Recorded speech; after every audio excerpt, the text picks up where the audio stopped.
Guys, how's it going? Hope you're doing very, very well. So welcome to another podcast session. And right now, this is the Dubai edition. And I've got a very, very special guest with me in the building right now who's doing some very, very big things.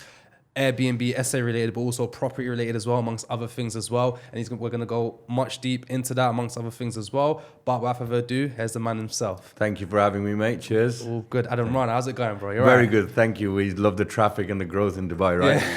Got a bit late. It's all good. It's all good. But look, we're gonna cover a lot of ground. We're gonna talk about a lot of things. But just for those people that may not, be too familiar with yourself, what would be your introduction? My introduction. So my name's Adam Rana. Originally, like yourself, from the UK. One of the expats that moved to Dubai for growth, for business. So my introduction, service accommodation business, just like yourself, growing it from 0 to 150 plus units across the world. I own a luxury real estate agency in Dubai. We buy businesses, me and my business partner back in the UK. And, I do a lot of coaching, business coaching. I've been in the industry for about 11 years. So real estate, property for the UK guys, real estate, we call it in Dubai, in the US. So I'm doing a lot of things, and, that's my simple introduction: service accommodation to real estate to, coaching and helping others grow, how scaling teams. Like, I'm just scaling teams now, and I think that's where the results in monetary levels are as well. And what made you go down the Airbnb route? Right, so the Airbnb, service accommodation, holiday lets, you call them, it was mainly because I'm really genuinely passionate about hospitality. It wasn't even the property at the start. It wasn't the money. This is the funny thing. When I got into Airbnb, it was because I was traveling a lot, because of the salary I made in Jaguar Land Rover. I decided to really go into, I'm like, look, I can give this service better. When I was in Miami, I think I was in Dubai actually, when I was 25, the first time I came. And I stayed in an Airbnb, and I think I could do better. Although I didn't start Airbnb here, I was a little scared. I said, don't be scared to take the next step. That was one of my learning things. But back at home, I Airbnb'd out my first home that I'd bought, a 3-bedroom, semi-detached house, and it did really well. My mortgage was 700 quid. And I was making revenue £2,100 per month. Take away expenses, that's more than grand of profit, plus my jobs, I was making decent money. And I said, I can scale this. So hospitality, looking after customers, has always been my passion till today. No, of course. So at this current moment in time, how many Airbnbs did you say you have? So I think we have I don't have the exact number, around 150, because we're giving some back. So the way we have 150, it's not single units. We have blocks, we have floors. So we have a very known building in Birmingham called the Mercian, and in Lexington in Liverpool. If people know about that, we're partners with the developers, exclusive partners, and we have a lot of units like that. So I've scaled back on my singular units, but to get to partner with developers and blocks, you've got to do the single units with landlords, and then you move to the bigger pie of the bigger slice of the pie. No, of course. If it's okay to ask, like collectively, that portfolio of 150 Airbnbs, how much would you say that generates on average per month? So it's about 400k, I would say. Revenue, so profit margins on about 18%. Revenue is it's just vanity, but it helps you grow. But I would say just over 400k in revenue, and then make about 18 to 19% net profit. What does that work out to, net profit? I mean, I don't have the calculator. All right, cool. No worries. That's fine. That's depends. Depends on every month, right? Averages and stuff. So yeah. Of course. So it's like maybe just a little under 100. Yeah. That's under 100. Okay. Yeah. So what I do, I invest a lot of my money back into the business. So we hire a lot of people. Like, we're hiring a lot of people now. We're refurbing. When I say refurbing, like redecorating apartments, we've had them for about 3 years. So a lot of money goes back into the business as well, in keeping the standards. If you go look online, we have over 5-star reviews, 4.9 on Airbnb still, and that's hard to maintain. Over 3,000 reviews, over 4,000 reviews actually, if you include Booking.com. We're number one if you search Birmingham. And this is the truth. If you look on Birmingham, we're number one on the site right now. And that's all because we have reinvested the money, we have reinvested the energy, reinvested the skills I have as leadership, as a leader, to continuously improve the customer service. It's all about the customer service, and making sure the customer's happy, because who we're here for, the customers and the clients. No, of course. So, of course, now you're operating in Dubai as well. Yeah. What's your opinion when it comes to comparing the UK and doing this sort of business, the Airbnb business, compared to Dubai? I think, to put it simply, Dubai has a higher barrier to entry. So UK is much easier, 1 month's rent. Not many regulations outside London, especially. That's why it's boomed in the UK. Dubai is more higher barrier to entry. Two payments a year or 3, maximum 4. But a lot of people ask for 1 check a year. So you need to have funds. Remember a triangle we talked about? You either have the funds, the expertise, or the connections from the experience.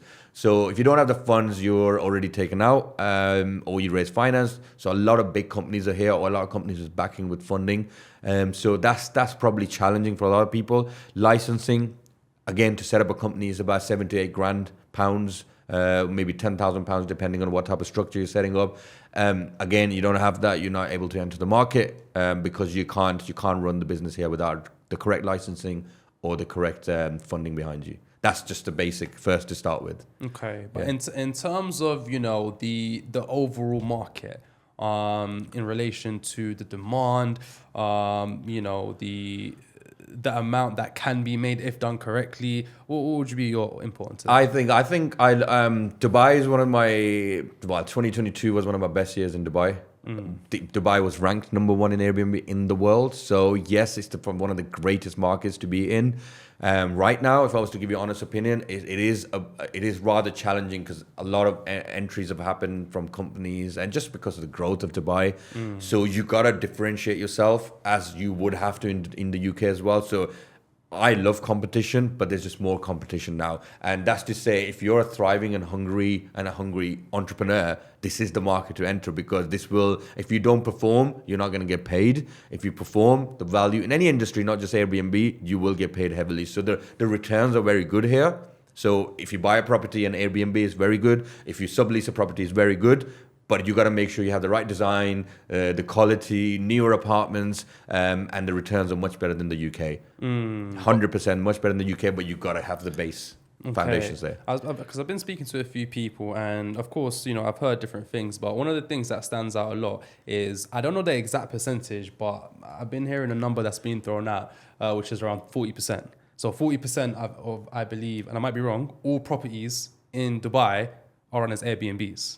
Are Airbnbs? Sorry? Yeah, correct. Okay. So this is a number I'm hearing thrown out. Maybe you can dispute that. I'm not sure about that. No, I'm not. Yeah. Okay, no, that's fine. But no, thinking about that obviously put something in a lot of people's minds to make it seem as though maybe Dubai is a pretty saturated market. You know what I mean? I've spoken to a few people that have that opinion. I mean, what's your thoughts on that? Well, let me put it this way. When I started in 2017, 18, I was told it was saturated.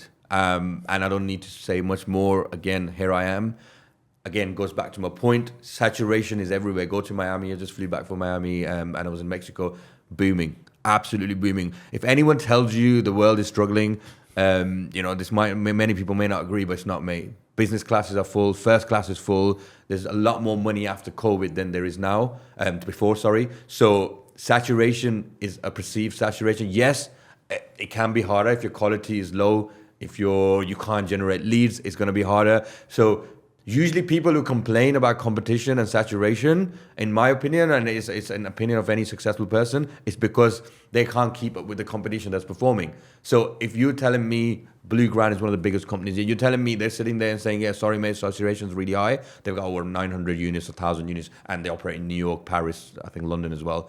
They're not sitting there, mate. They're getting the continuous improvement done. They're getting the maintenance done. They're making sure that they're getting the reviews. So if people employ that mindset, I don't like to think about it. I don't even like to talk about it because if I start thinking that, I'm never going to have an Airbnb business or a real estate business. So I teach my guys, tell my team, guys, saturation is always going to be there. High market, low market. Recession, people make the most money. COVID, people make the most money, right? People are making a lot of money right now as well. So you got to make sure you understand why saturation is there and what can you do to be better than the second person. I love it, man. You've got a pretty killer mindset, man. Yeah, I sense that. Thank you. It's got clear vision. Where you are targeting, money can't be the purpose. I know it's a very cliche. Money is really important. And I was talking to someone earlier. Yeah, I'd rather still cry in my Ferrari, right.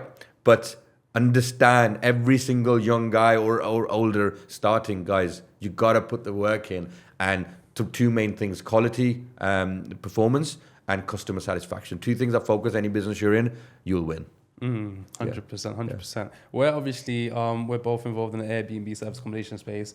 It's a question that I feel like I really like to ask. So in terms of like the properties you have, Airbnb specifically, what would you say are your biggest earners and how much do they generate you? Biggest earners are the 2 bedrooms, whether it's in the UK or in Dubai, the newest new builds. So this is an answer to people, free information, go take new builds on. Forget the old builds because, again, goes back to your saturation. That's where you win the quality, right? Biggest earners of that, great reception entrances. So Dubai mostly has that. In the UK, if you come to my building, you're welcome to stay at it. 5-star building with cinema, everything. I know this is higher level, but if you can get close to it, or if you can refurb a property to a standard where the customer wants a 5-star stay, because remember, there are more Airbnbs, like you mentioned, or short lets. You want to differentiate yourself. So those are our biggest earners. 1-beds do okay. They compete with the hotels. They do okay for our corporate lets. In the UK, we don't have 1-beds here. Well, we do have one bed. We're mostly 2-beds. So 2-beds, net profit, give or take, we generate similar because we have a bigger team. So we have a lot of overheads.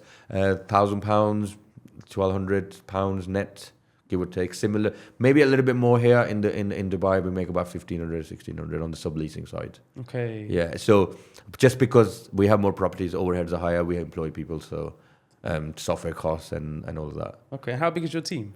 26, 27, but I have a cleaning, so it's mostly cleaners and maintenance people. So one operations site manager in the UK. We have a operation guy here.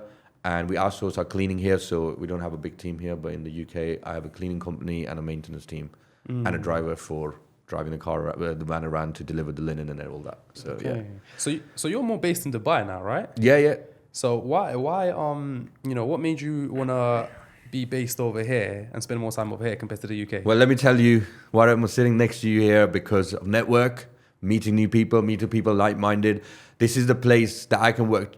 I can work pretty much 14 hours a day and it feels like I've only worked 3 hours a day. Just how concentrated with entrepreneurs, successful people this place is. That was one of my biggest reasons to be here, because I want to be, remember they say environment is the biggest thing. So if you grow around 2 bums, you're going to be the third one, right? If you grow around 2 fools, you're going to be the third fool, right? So I'm like, I want to be around people like yourself. I want to be around people who are doing really well. That's the reason to be in Dubai. And the second reason is I love providing value, and this place challenges me. If I don't provide value, I can't sustain my monthly outgoings. I can't sustain the car. I can't sustain the rent. I can't sustain the dinners and everything else you see on the Instagram. So if I live in UK, it's great. I still love the UK. Honestly, I have some of my biggest investments there. I employ a lot of people there, but for my personal driver, this is the place. It pushes you. If you want to be an entrepreneur, it pushes you. If you really have a purpose, this place pushes you. No, I agree. So to be fair, like I haven't spent that much time in Dubai, but being out here and just feeling the energy and the vibe, because in the UK, it's very, I've noticed this as well, and you can probably agree, it's very easy for you to feel like you're always the man. Yeah. You know what I mean? And you don't want to be you'd never want to be the man. You want to be around people who are bigger than you. And that is my dream. And you got to humble yourself sometimes, regardless of what position you're in, making 4 million, 10 million in revenue. You want to humble yourself, say, hey man, where's the next guy who's doing better than me? There's levels in this game. There's levels in life. There's levels in Airbnb. There are people that got 1,000 properties, where nobody's in front of them. But it's about perspective. It's about understanding what is someone else done to get there. So I wake up and I see, where I live, in whole of Dubai, you see a G-Wagon, Lamborghini, and a Aventador or a Ferrari. And you're like, man, how did he get it? How does he have 3 when, someone has 1? Like, what has he done to get there? And it drives you. It makes you, it's like, mate, I've got to do better. Otherwise, I'll be on the plane back to the UK. And this is the truth. And I'm really open about this.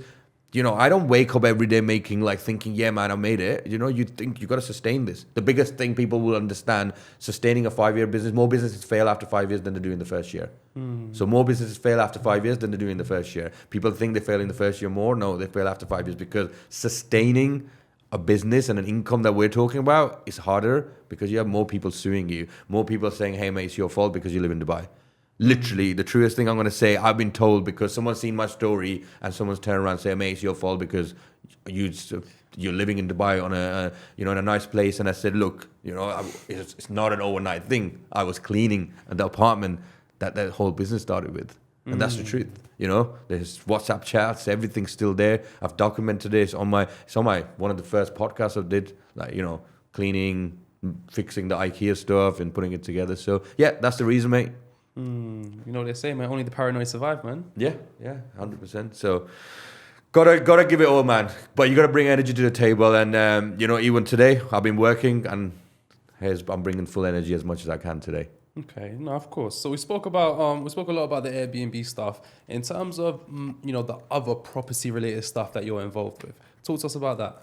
So my bigger goal, bigger purpose, to acquire a lot of businesses where I can generate income, scale teams, right? I do have a clear purpose. So it's not just the income, it's more scaling teams and making them better, because my background, remember I said engineering, I was a consultant, improving processes, improving teams, and getting a better quality result or better monetary result.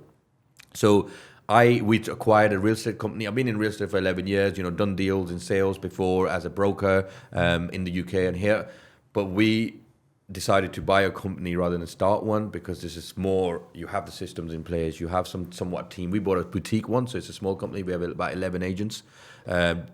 We tend to sell higher end luxury real estate in Dubai.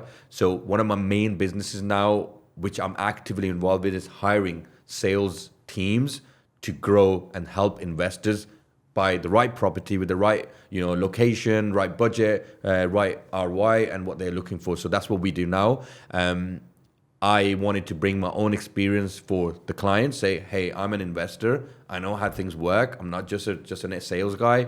I'm not just a businessman. I actually buy properties. I'm doing a development in the UK right now, just buying a property here as well in Dubai. So I'm in the game. So I feel good when I'm scaling teams. I feel good when I'm talking to you as a client who wants to buy a 25 million villa, because I'm in it. And we do Airbnbs on this. So it's the whole 360 sale to a rental, to an Airbnb, to maintenance, to cleaning, and everything included in one package. I love it, man.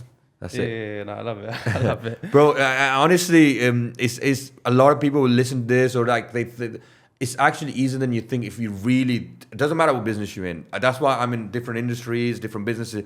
It's your values, your daily values got to align. If you're passionate, not about passion. If you understand the customer service and sales is the biggest thing in the world. You go all in, your businesses are going to fall in the right places.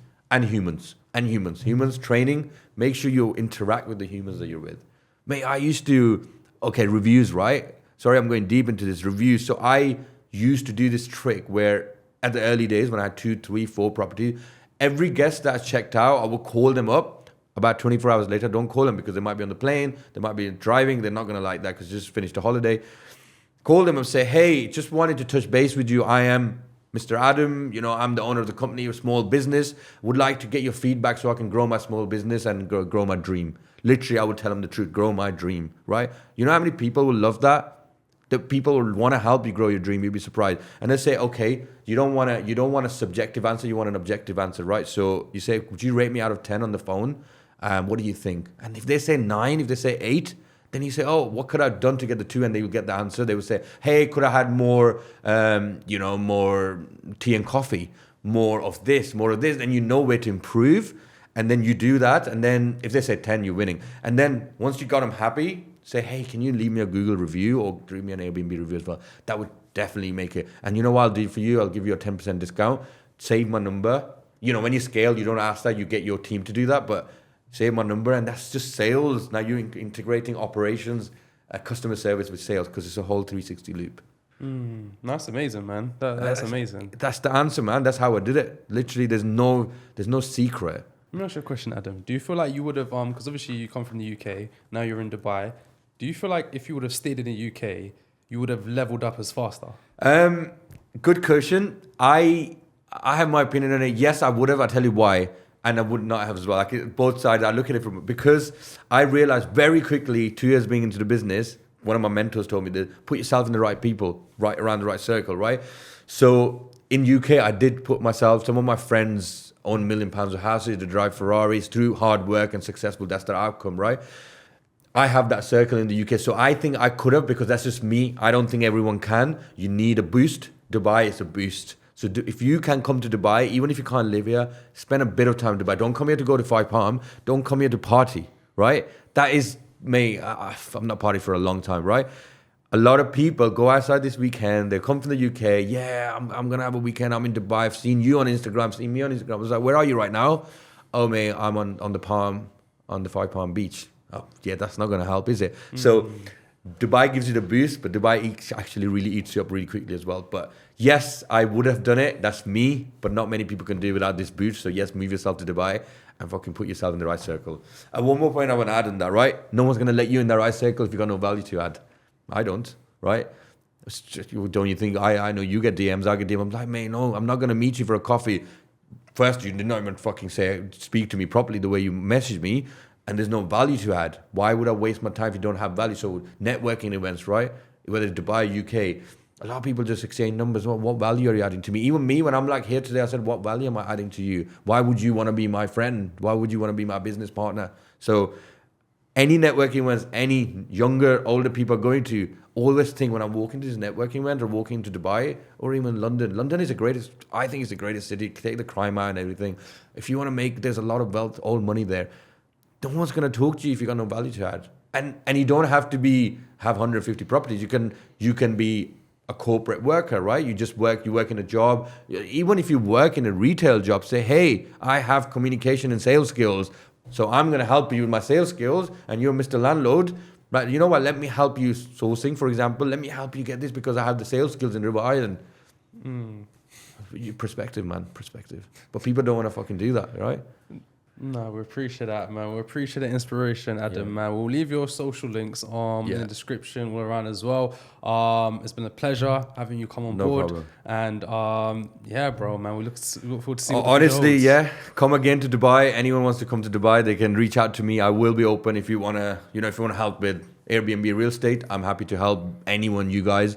Give value to me as well. But if you want to, buy or whatever, we're happy to help you guide in the right direction. So I'm here on Instagram. Message me. Nice one, man. Thank you, bro. Appreciate you coming through, man. Thank you.